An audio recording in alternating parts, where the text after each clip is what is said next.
ഇന്നൊരു പുളിങ്കറി വെച്ചാലോ? പുളിങ്കറി എന്ന് പറഞ്ഞാൽ ഇന്നത്തെ ആൾക്കാർക്കൊന്നും അറിയത്തില്ലായിരിക്കും. പണ്ടുള്ള അമ്മമാർക്കൊക്കെ ഇത് പുളിങ്കറി എന്ന് പറഞ്ഞാൽ അവരുടെ ഫേവറേറ്റ് കറിയാണ്, എന്നും ഉണ്ടാകുന്ന കറിയുമാണ്. അപ്പോൾ അതിന് വേണ്ടിയിട്ട് ഞാനൊരു പീസ് വാഴത്തട ഞാൻ എടുത്തിട്ടുണ്ട്. ഇത് ഫ്രിഡ്ജിൽ വെച്ചിരുന്നുകൊണ്ടാണ് ഈ നിറം, പക്ഷേ കട്ട് ചെയ്തെടുത്തപ്പോൾ കുഴപ്പമില്ല. ഇനി ഇതിനെ ഒന്ന് റൗണ്ട് ചെയ്ത് ഒന്ന് കട്ട് ചെയ്തെടുക്കാം. മല്ലിയും മുഴുവൻ മുളകും ഒക്കെ അരച്ച് ചേർത്ത് വയ്ക്കുന്ന ഒരു അടിപൊളി കറിയാണ് ഈ പുളിങ്കറി എന്നുള്ളത്. അത് ഇങ്ങനെ ഈ റൗണ്ടിൽ ഇങ്ങനെ കട്ട് ചെയ്തെടുത്തിട്ടുണ്ട്. ഇനി ഇതിനെ സ്ക്വയറായിട്ട് ഒന്ന് കട്ട് ചെയ്തെടുക്കാൻ പറ്റും. നമുക്ക് ഇതൊന്ന് സ്ക്വയറായിട്ട് കട്ട് ചെയ്യാം. കണ്ടോ, തോരത്തിന് അരിയുന്നത് പോലെ അല്ല, നല്ല ഇച്ചിരി കൂടെ വലിപ്പം വ്യത്യാസത്തിൽ ഇത് അരിഞ്ഞെടുക്കാം. ഇനി ഇത് നല്ലവണ്ണം കഴുകിയതിന് ശേഷം ഒരു പാത്രത്തിലിട്ടിട്ട് ഗ്യാസിലോട്ട് വെച്ച് ഒന്ന് വേവിച്ചെടുക്കാം. കണ്ടോ, കഴുകിയൊക്കെ എടുത്തപ്പോൾ നല്ല ആദ്യം അതിൻ്റെ പുറം കറുത്തിരുന്നുവെങ്കിൽ നല്ല വെളുത്ത നല്ല പ്യുവറായിട്ടുള്ള വാഴത്തടയാണ് ഈ കിട്ടിയിട്ടുള്ളത്. ഞങ്ങളുടെ വീട്ടിലുണ്ടായ വാഴയിൽ നിന്ന് തന്നെ എടുത്തതുമാണ്. അതാണ് ഏറ്റവും ഗുണവും. ഇനി ഇതൊന്ന് അടച്ച് വെച്ച് വേവിക്കാം. ഒന്ന് വെന്ത് വരട്ടെ. ആ സമയം കൊണ്ട് നമുക്കൊരു കൂട്ടുണ്ടാക്കാം. കൂട്ടിന് വേണ്ടിയിട്ട് മല്ലിയും മുളകും കൂടി നല്ലവണ്ണം വറുത്തെടുത്തതാണ്. കുറച്ച് പുളിയും എടുത്തിട്ടുണ്ട്. ഇത് രണ്ടും മതി ഇത് അരയ്ക്കാനായിട്ട്. പിന്നെ കായപ്പൊടിയാണ് നമുക്ക് ആവശ്യം. മുഴുവൻ മല്ലിയും മുളകും ഉണ്ടെന്നുണ്ടെങ്കിൽ അതാണ് ഏറ്റവും ബെസ്റ്റ്. പണ്ടുള്ളവർ അമ്മിയിലൊക്കെ വെച്ചിട്ട് അരച്ചെടുക്കുമായിരുന്നു, ഭയങ്കര ടേസ്റ്റ് ആയിരുന്നു. ഇപ്പോഴും കുഴപ്പമില്ല. നമുക്ക് മുഴുവൻ മല്ലിയും മുഴുവൻ മുളകും ഉണ്ടെന്നുണ്ടെങ്കിൽ അത് വറുത്തിട്ട് നമുക്ക് അരച്ചെടുക്കാം. ഇതൊന്ന് നല്ലവണ്ണം അരച്ചെടുക്കാം മിക്സിയിൽ വെച്ചിട്ട്. ഇങ്ങനെ നമുക്കതിൻ്റെ കൂട്ട് കിട്ടിയിട്ടുണ്ട്. ഇനി അല്പം കായപ്പൊടി കൂടെ ചേർക്കാം. ഇത് LG കായമാണ്, നല്ല മണമുള്ള കായമുണ്ട്, കുറച്ച് മതി. അല്ലായെന്നുണ്ടെങ്കിൽ മല്ലിയും മുളകും വറക്കുവാണെങ്കിൽ കട്ടക്കായമാണെന്നുണ്ടെങ്കിൽ നിങ്ങൾ ഇത് അരയ്ക്കാൻ സമയത്ത് അതിനൊന്ന് വറുത്ത് ചൂടാക്കിയതിന് ശേഷം ഒന്ന് പൊടിച്ചെടുത്താൽ മതി. ഇങ്ങനെയാണ് നമ്മുടെ അതിൻ്റെ കൂട്ട് കിട്ടുന്നത്. വെള്ളമായിട്ടാണ് ഇരിക്കുന്നത്. ഒഴിക്കാനുള്ള കറിയാണ്. ഇനി നമ്മുടെ അടുപ്പിൽ വെച്ചിരുന്ന വാഴത്തടയൊക്കെ എന്തായി എന്നുള്ളത് നോക്കാം. കായമൊക്കെ നല്ലവണ്ണം കലക്കി മിക്സ് ചെയ്തെടുക്കണം. ഇല്ലാന്ന് കായം കട്ട കിടന്നാൽ അത് ടേസ്റ്റ് കുറവായിരിക്കും.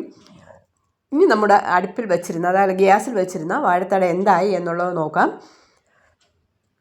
നല്ലവണ്ണം തിളച്ച വാഴത്തടയൊക്കെ നല്ലവണ്ണം വെന്ത് വന്നിട്ടുണ്ട്. കണ്ടോ, നല്ല വെന്ത് കിട്ടിയിട്ടുണ്ട്. ഉപ്പൊക്കെ ഇട്ട് വെച്ചിരുന്നു. ഒരുപാട് സമയമൊന്നും വേവണ്ട, ഒരു 2 മിനിറ്റ് വെന്താൽ മതി. വാഴത്തട നല്ലവണ്ണം വെന്ത് കിട്ടും. ഇനി അരച്ച് വെച്ചിരുന്ന അരപ്പ് ഇതിലോട്ടൊന്ന് ഒഴിക്കാം. നമ്മുടെ പുളിങ്കറി റെഡി ആയിട്ടുണ്ട്.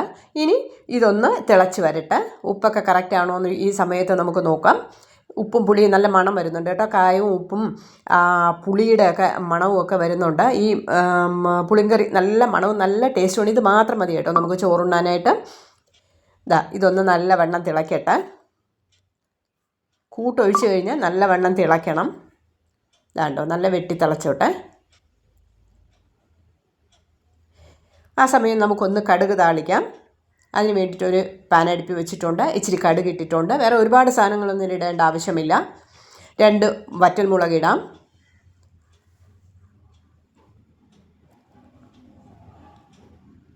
അതൊന്ന് ചൂടായി വരട്ടെ. ഒരല്പം ചെറിയ ഉള്ളിയും കൂടെ, 1-2 കുഞ്ഞ് ചെറിയ ഉള്ളിയും കൂടെ ഒന്ന് അരിഞ്ഞിടാം.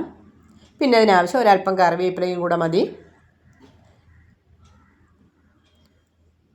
ഈ ഉള്ളി ഒന്ന് നല്ലവണ്ണം മൊരിഞ്ഞ് വരണം. ഒരു ഗോൾഡൻ കളർ ആയതായിട്ടുണ്ട്. അല്പം കറിവേപ്പിലയും കൂടെ ഇട്ടിട്ടുണ്ട്. ഇതൊന്ന് നമ്മുടെ തിളപ്പിച്ച് വെച്ചിരിക്കുന്ന കറിയിലോട്ട് അങ്ങോട്ട് ഒഴിച്ചാൽ മതി. അടിപൊളി പുളിങ്കറി റെഡി ആയിട്ടുണ്ട്. കണ്ടോ, നല്ല ടേസ്റ്റ് ആയിട്ടോ. ഇതിൽ ഈ വാഴത്തട ഒന്നും കളയേണ്ട ആവശ്യമില്ല. നമുക്കെല്ലാം ഇത് കഴിക്കാൻ നല്ല ഗുണമുള്ളതാണ് ഈ വാഴത്തട എന്ന് പറയുന്നത്. അല്ലേ, എല്ലാവർക്കും അറിയാവുന്നതാണ്.